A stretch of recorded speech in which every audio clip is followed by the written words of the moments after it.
Ladies and gentlemen, welcome to our next session. It's going to be lunchtime very soon, so it's an appropriate introduction for one of New Zealand's greatest chefs, Al Brown. Big welcome to Al. Thank you very much. My name is Christoph Mücher. I was director of Goethe Institute in New Zealand for 5 years, and I spent about 50% of my modest income in Al's restaurant, which was 50 meters from our place. So I'm expecting a good return on that, Al.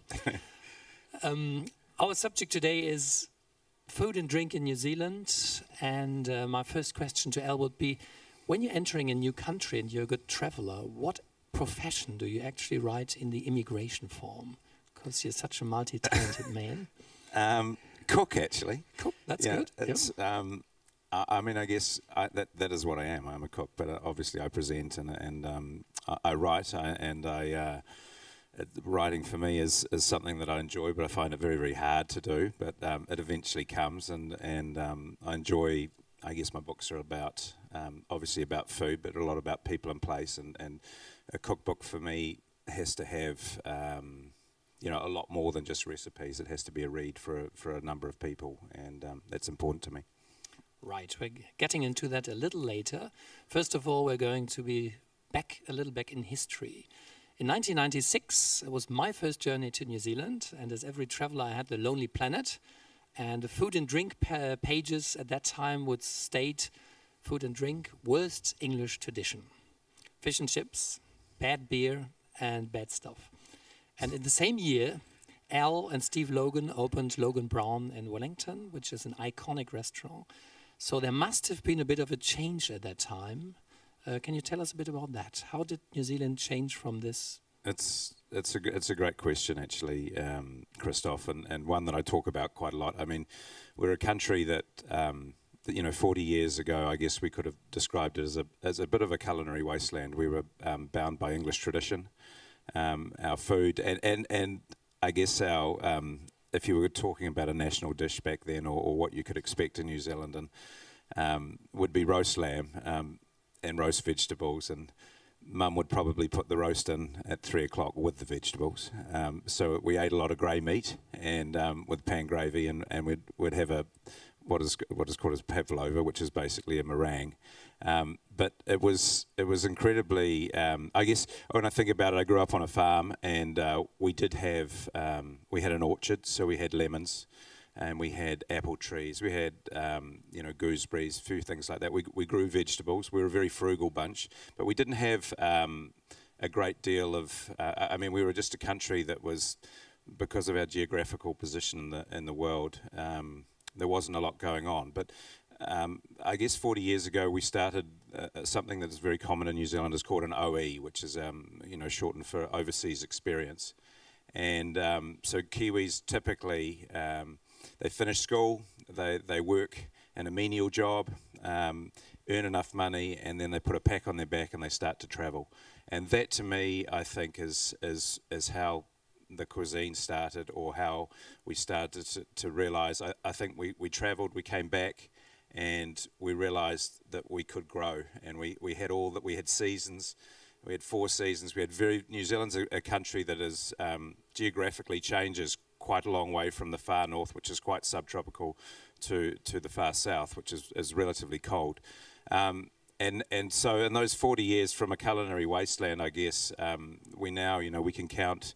It just continually blows me away how quick the learning curve and how well we've done. And obviously, I guess things like Sauvignon Blanc is something that we're known for around the world. But you know, we're now growing pine nuts, we're growing saffron, we're growing, you know, all the greens that you could possibly imagine.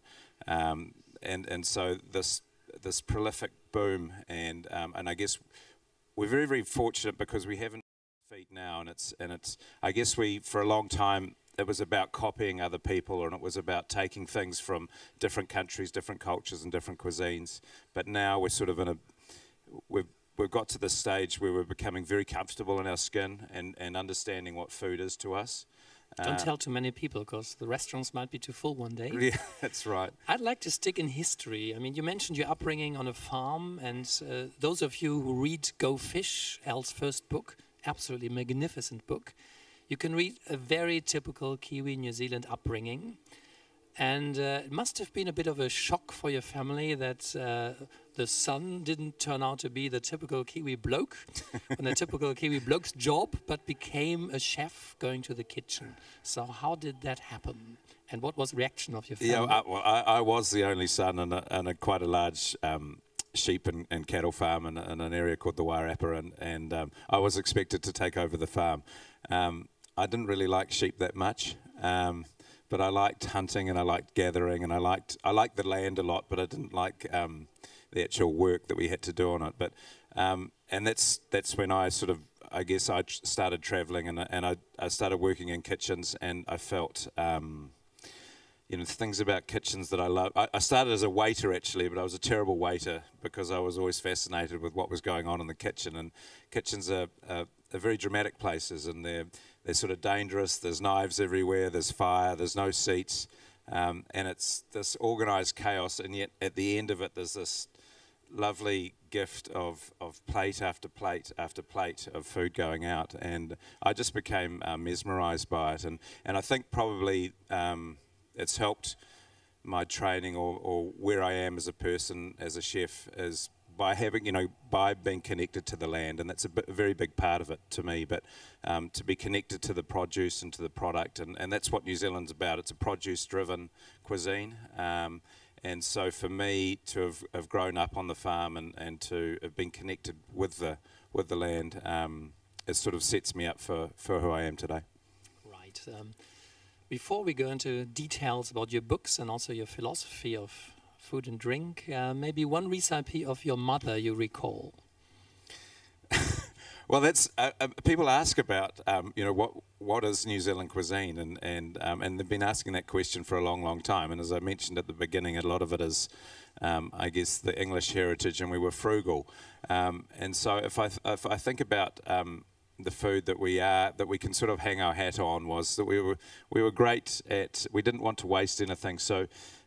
Certainly the seasonal food, the fruit, the vegetables, all that sort of thing. We're very good at preserving, and we're good at pickling. So that was the basis, and still my food today, a lot of that is still evident, and I love to cook, but I love to have those flavour points in there. But the other thing was probably we were great bakers. We were great bakers, and typically the female or the mothers of the family would bake once or twice a week, so we had cake tins.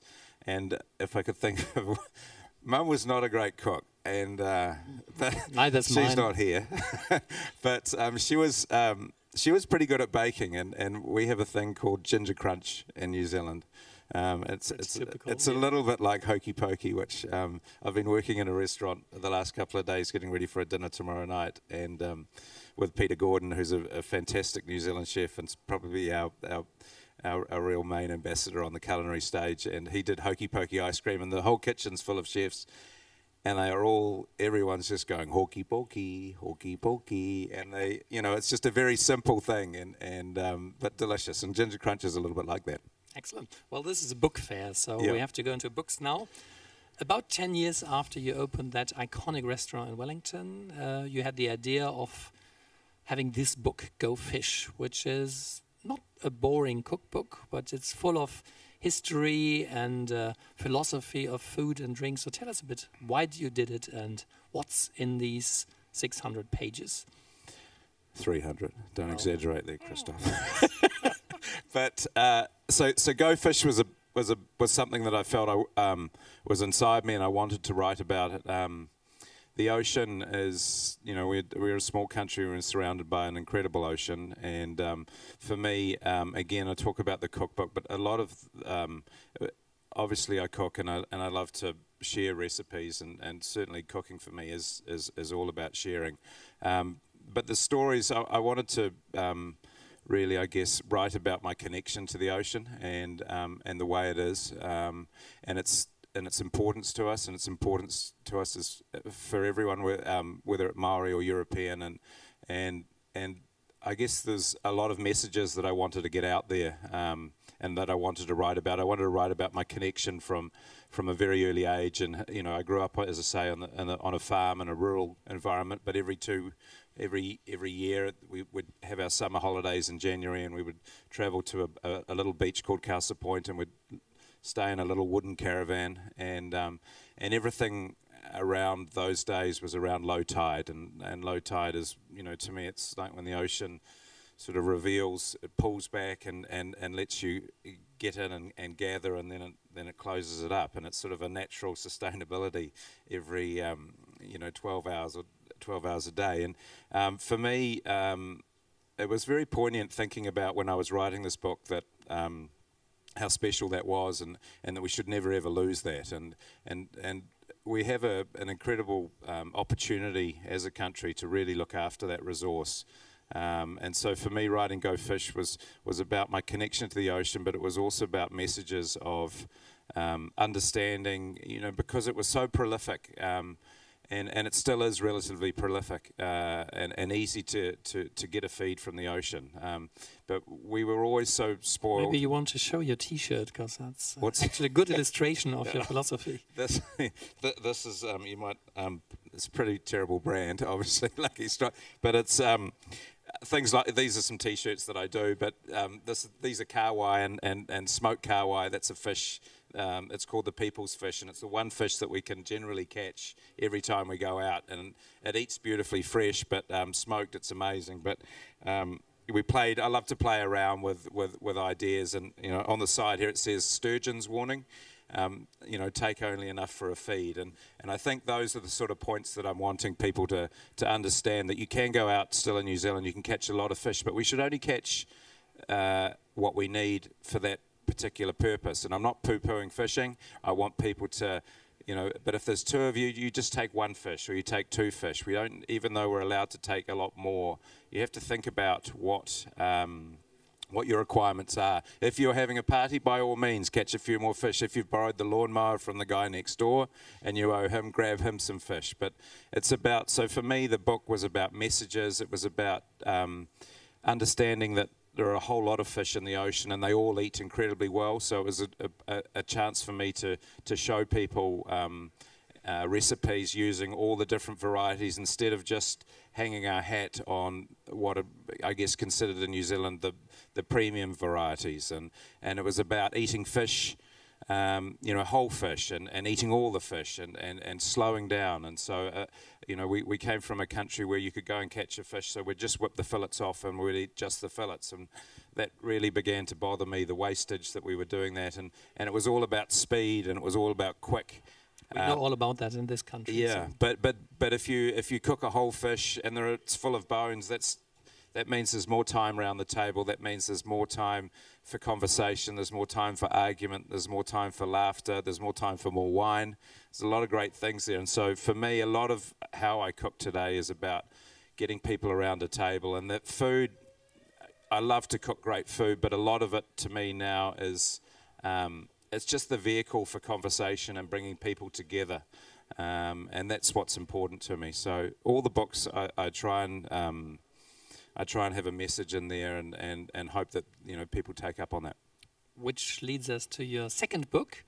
In Stokes, you are approaching another great New Zealand passion after the ocean and the sea. It's a passion New Zealanders share with Germans. It's barbecuing, cooking an open fire. And before you, can tell us what this book is about, we might have a look at a 2-minute film that shows you a lot about the philosophy of this book. So if you kindly show us the movie. This is some footage we shot when we started putting Stoke together, and I travelled the country, and we'll roll it, is it? Let's go. Central Otago Basin, 7 a.m. in the morning, middle of August. Bit of snow around on the tops. Start of the new book Stoke. This is the first photo shoot with Kieran and Maddo, Duncan and Gary. We've got a whole lot of people turning up. We've got a whole lot of meat, a whole lot of wine, and we're going to have a whole lot of fun.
next time we're doing the session in the morning, because, gee, I'm hungry now. A couple of cultural information hidden in this film. Can you tell us about this gigantic oven in the earth?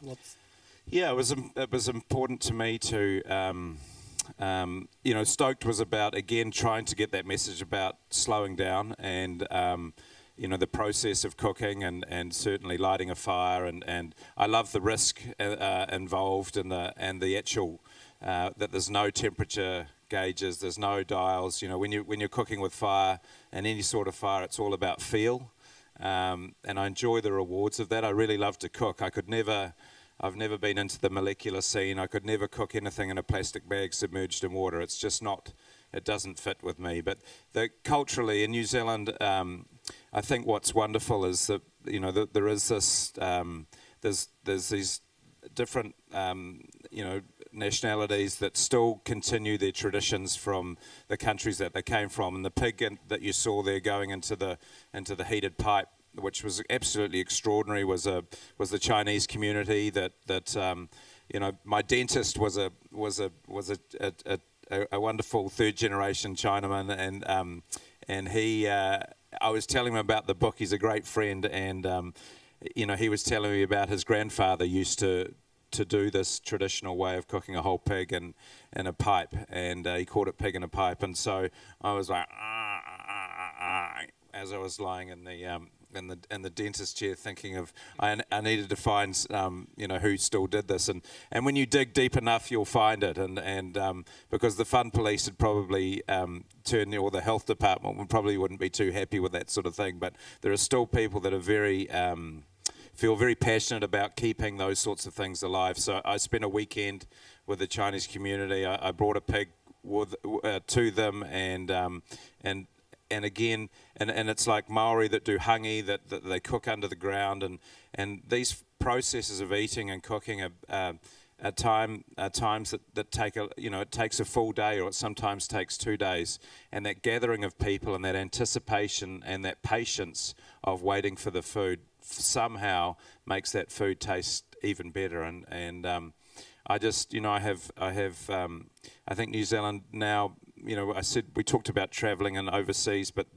to be able to embrace the cultures that we have that are calling New Zealand home just gives us so much more colour, and it's just so important that we keep those traditions going. And I have lots of friends who are Indians, and you know, we do outdoor tandoori, and we cook over charcoal, and as I say, the Chinese community, you know, to be able to be invited onto a marae and to spend time with Maori and preparing a hangi, and you know, a hangi takes 3.5 hours to cook, and so when that's down and it's underground, then there's this wonderful conversation. And so, you know, I mention these words, people and place, but that's a lot about why I cook today, is that food is amazing, but it is really, if you think of all the great food memories that you have had in your lives, it'll always bear down to who you're with or where you're eating that. And New Zealand is this extraordinary environment, and we have that in spades. And I guess for me, it's that connection to the land, and it's that closeness to the source that I really love to celebrate. New Zealand is actually well known in Germany as having wonderful nature, and you're telling about cooking in the nature, enjoying in the outdoors. We might easily forget that it has interesting and important cities, and you've got your successful restaurant in the capital, Wellington, but you have a very brand new one in the largest city of New Zealand, Auckland, and kindly brought another very short film of this award-winning restaurant Depot in Auckland. So if you could show us the second film, and you might just in between tell us what made you advance and go from Wellington. Oh, there we go. Have a quick look at this one.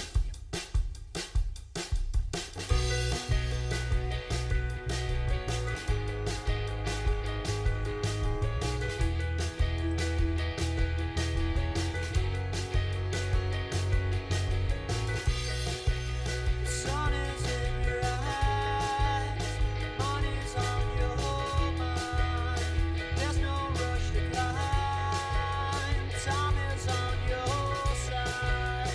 Summer's a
So that's Depot, and Depot's about a year old, and I think it's I'm very, very proud. I'm super proud of this restaurant, and I think it really is indicative of how we are, or where we've got to with food, and I didn't think I first did a restaurant that Christoph mentioned called Logan Brown, which was fine dining, white tablecloth.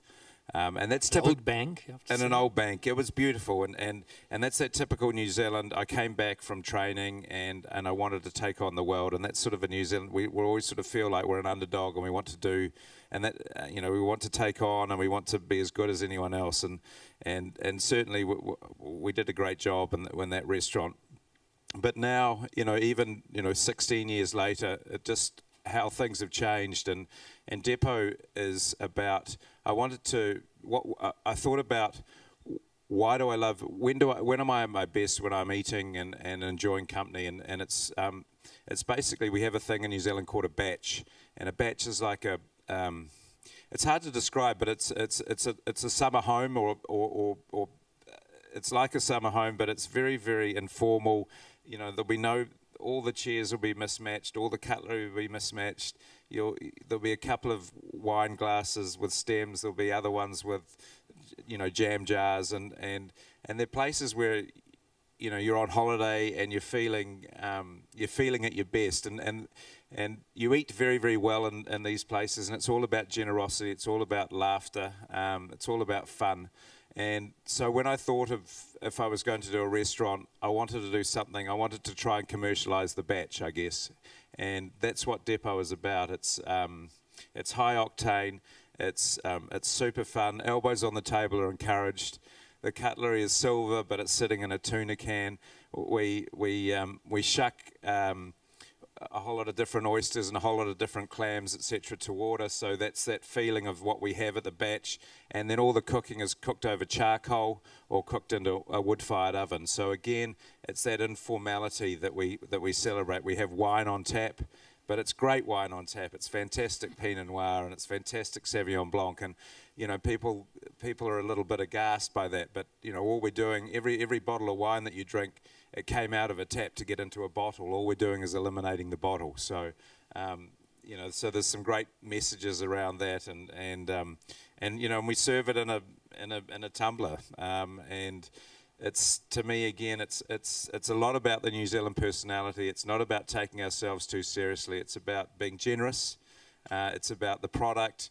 And we don't need to do too much with the product. If you order scallops in New Zealand, it won't be like it can be in other parts of the world where there's 3 scallops and some foam and some architectural and some little micro herbs that look like pubic hair and all that sort of thing. It'll be a plate of scallops. There'll be a dozen or 20 scallops there. They'll have been cooked in beautiful butter, squeeze of lemon juice, maybe a splash of olive oil, and just a slice of lemon on the side. And I think that's a lot about who we are. Sounds familiar to us Germans. Yeah. So it's about generosity. It's about cooking things and not having to cover them up and not having to do too much with them, because we are so close to the source. And that's simply what I simply love about New Zealand. Have you had some German dishes after coming here? I've eaten some beautiful bread. I've eaten some wonderful sausages, and I'm looking forward. Tomorrow I'm cooking in the restaurant Margaret, and I'm really enjoying working with the chefs, the German chefs here, and they've been incredibly encouraging. And I love that challenge of getting into a new kitchen with a whole bunch of, the thing about cooking is we just never ever stop learning, and the learning curve just keeps going and going and going. And it's about sharing, and that's why I'm a cook. I love to share. You're a man constantly on the move. From a chef to a manager to a writer to a TV presenter, what's next? Quite a bit more of that, I'd have to say. I'm always looking at taking on new projects, but the thing is, I feel as a country too, we're a lot more comfortable with who we are now, and just like Depot is, or like the books are, the theme for me is about simplicity, and it's about people and place. It's about celebration and keeping it simple. We don't do formal very well. We do casual extremely well.